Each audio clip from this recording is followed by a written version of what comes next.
So it's about 4:30. I'm back at home now. I decided to call it quits for the day. I was at the office. I had a few meetings and calls, and just my head, I'm just like was not fully present at all. And called my coach, Elizabeth, talked through it with her, kind of what was going on and how I was feeling, what I was thinking. You know, earlier in the middle of the night, I woke up, was extremely dizzy, couldn't really see, it was a little scary. And I called her because something that her and I have talked about a lot is how your body can actually be giving you a signal for something. You know, the long story short, we got at like, what is it? And really it's a lot of stress, but specifically around one thing. We're being able to predictably and repeatedly grow top-line revenue.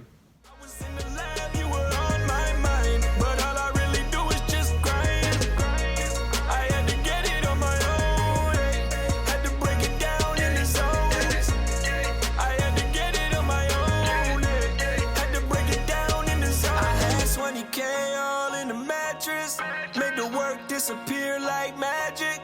Had to get it clean, now I'm making smash hits. Now they know my name. Just want to say I feel like shit today.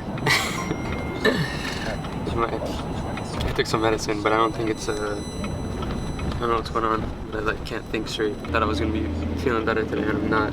And not normally, I should be just working from home today, but we have a 10 o'clock meeting to do a quick recap of Q1 and our high-level kind of targets and goals for Q2 that we want to share with the team. And we had this plan for Tuesday at 10 a.m. and so instead of changing it, I'm just gonna go in and do it and keep the rest of the meetings for the day.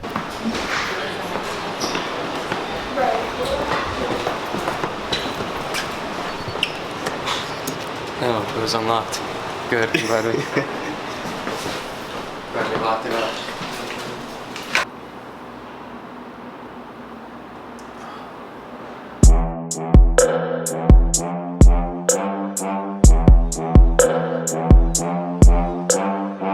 Alright, so as a company, we have decided to publicly release our financial results, which is kind of scary, but at the same time kind of exciting, because smaller private companies typically don't really do this. And then as Anthony and I were reviewing our quarter, which was really good, we decided to announce it. It's going to be really interesting to see what happens when it's really bad.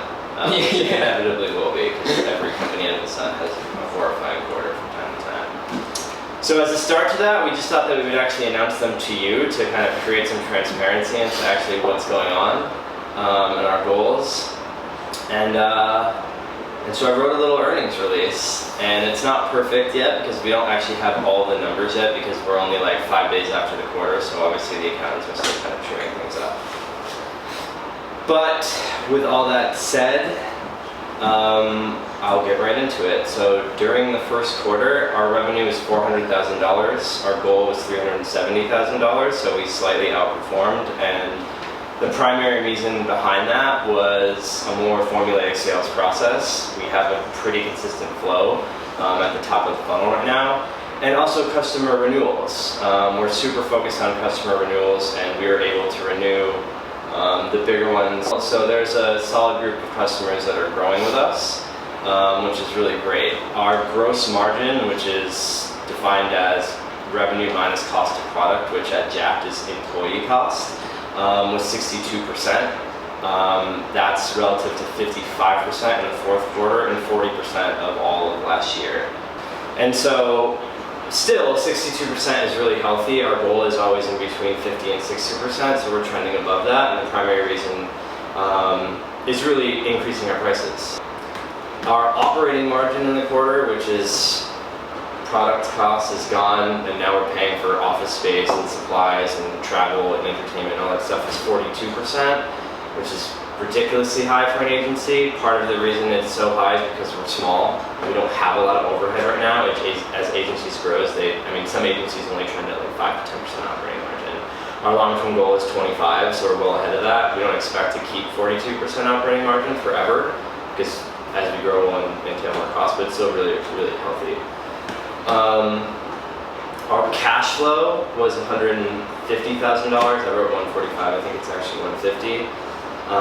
So our year-end goal for cash flow is like $550,000 to $600,000. So if you just take the fourth quarter and annualize it, then we're already on plan to hit $600,000 in free cash flow this year, which implies no growth in the back half of the year. So I would say like pretty confidently that we're going to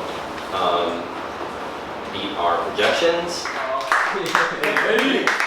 How you feeling? Coffeeed up? Yeah. It's still good that it's out there. We had one minor thing to do. All I saw, the only Slack message I saw, because I was watching Slacks, is like something about damn it, Anthony. And that's all I saw, and I was like, I opened up Slack, I was like, holy shit, like what is going on here? I think that was.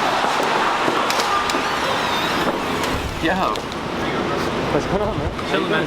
Good, man. Yeah. Just got back this week. Yeah? Yeah. Back here permanently now? Yeah, I'm back. And then Yeah. Harsh is back. I think Keenan and Sean, they come back the upcoming I ran weeks. into him like last week. Oh yeah, Keenan was back for 2 days. Yeah. And then he left. Sean's actually back today for a couple days, and he's gone. Is he here? No, I didn't see him. I only saw Julie. I didn't see anybody else. Where are you working? Same office, yeah. Where? All right, man. Well, good to see you. I'm running to get some food. All right, take it easy, bro. I'll see you. So he used to work for an old client of ours, actually. So that's how we met. Was we were doing work kind of with him, so he's a developer. But he was, and then anyways, through the magic of the space of Alley, he met. Unfortunately, that company, he had to leave that just because with startups, sometimes it doesn't work out. And but then he met my other really good friends, Keenan and Sean, who started a different company. Now he's a developer for them. Now he put in a bunch of free work though. So here's the key, right? He worked for free for months for them, just because he believed in them. Wow. And then they ended up getting into YC, Y Combinator, which is out in San Francisco. He went out with them, worked with them. They were able to close a bigger round, and now they're able to pay like for an actual salary. But he just put in a bunch of free work. He was working a job during the day to make money. Came to Alley at night every day for work and just put in the work. Just like put in the free work. And now they're part of a really fucking, it's a good company that's growing, and I'm happy for him because he was a little in between, like a little lost and didn't know what to do. And he's doing well. So That's great. pretty cool, right? Spec life. Yeah, seriously. We always talk about that, me and Keenan, just about how much like free work it takes, and you just keep going and going and not stop, and then that persistence will just like make you lucky.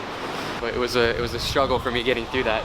My head was pounding, little spins during the meeting, but I think I kept it together. But Yeah, you did. it's part of the job. You got to keep shit together during the thing. But now that you guys are watching it after, that fucking sucked. That was legitimately the first time your employees saw your numbers on the board. Yeah.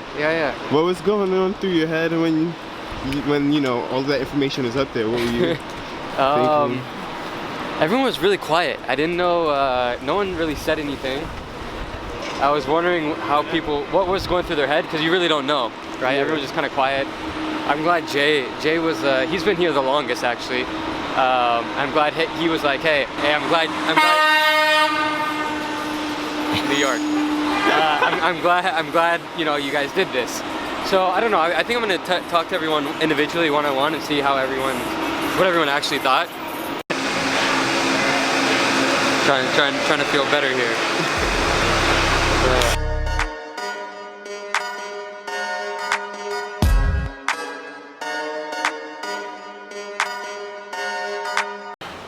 So during the meeting, like what was going on in your head? Like what were you thinking while you saw the new information, being revealed, like the profits, the revenue? Was anything surprising to you, or?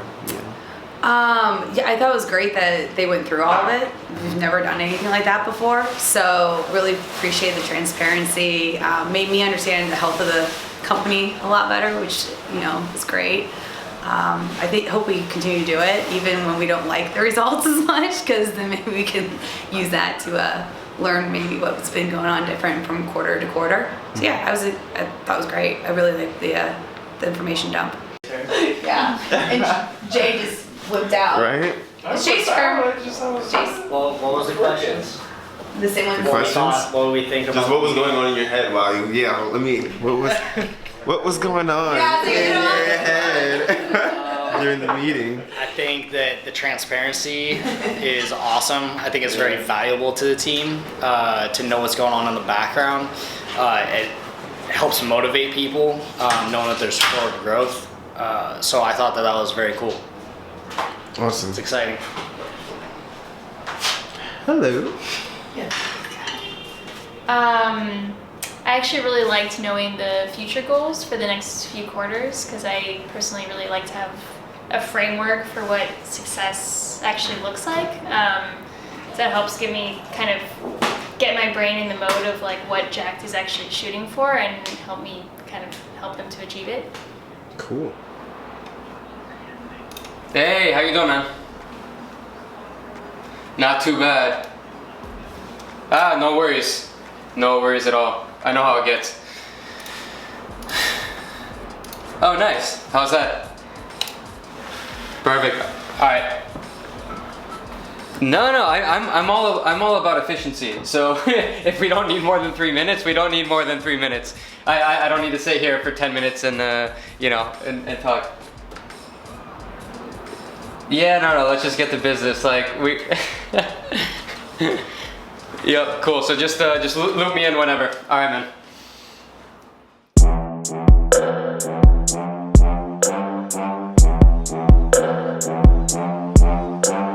Is it on? Sorry. See? We're getting this in. See? This is what I'm talking about. Yeah, I mean, it's good. Basically, in the past, going into a new quarter, we haven't really gotten together as a team and kind of reviewed overall progress as like we did today. So like stepping in today, actually getting insight into, hey, like this is how much we made. These are our margins. Like these are our operating margins, and actually kind of getting some insight as to how other agencies and companies margins are compared to ours, and how healthy ours are.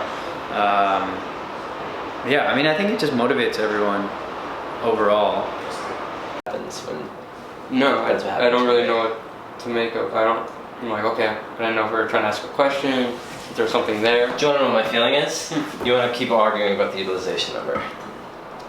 For some reason, I don't know why. No. Something about it is like occurring to you or bothering you the wrong way. No. I'm just like, okay, that's how you're doing the math. That's how we've always done the math, at least since I've been here. Yeah, no, it makes sense. I think it should be left at how it is. You're at 14 and a half. We're like, okay. Right, but it's Makes not, sense. it's saying, like, the utilization is really like the output versus like the input, right? Mm-hmm. So what I'm saying is that by pricing weekly, if someone goes on vacation, it's not really impacting the business. The utilization number would suggest that it was bad for our business that he went on vacation. It wasn't bad for our business that he went on vacation because we still billed the exact same amount as if he was here, because he worked harder the week before. Do you understand what I'm saying? Mm-hmm. So this number is not accurate, really. It's not defining the health of the company. In this certain week. Right. In this week, assuming it was Jay, right? If it was until we have What's everyone really on that. what's really impacting the business of all these numbers, in my opinion, is this dip from 142 to 90 in contractor hours, which is as a result of Greg coming off of and being like a 15-hour week versus a typical like 50 to 60. The real estate dropped heavily.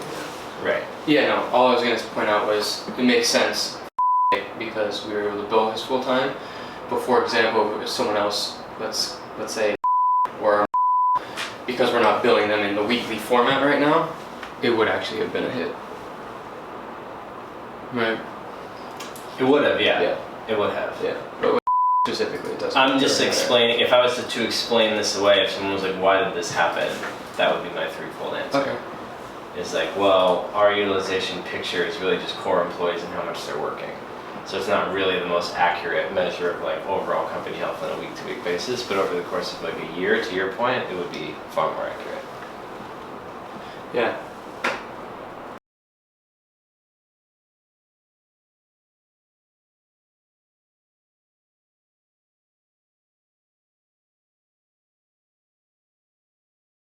This is so important. Yeah, to me it's actually, yeah, especially with something like this, I think it's even more important than anything. Because we are still a small and growing team, even though they would be a, you know, quote unquote contractor for now. You know, it could grow into a full-time position. And I don't see, yeah, I think that's really important. So I would say like this person, even if they're like a contractor to start part-time, we almost treat it like the same way, like, hey, are they a fit with culturally with us, because they might turn into a full-time person, and if we actually bring on someone that we don't actually think could turn into full-time, it just means at some point we're going to have to go through this whole process again to actually find someone who can be full-time for this position.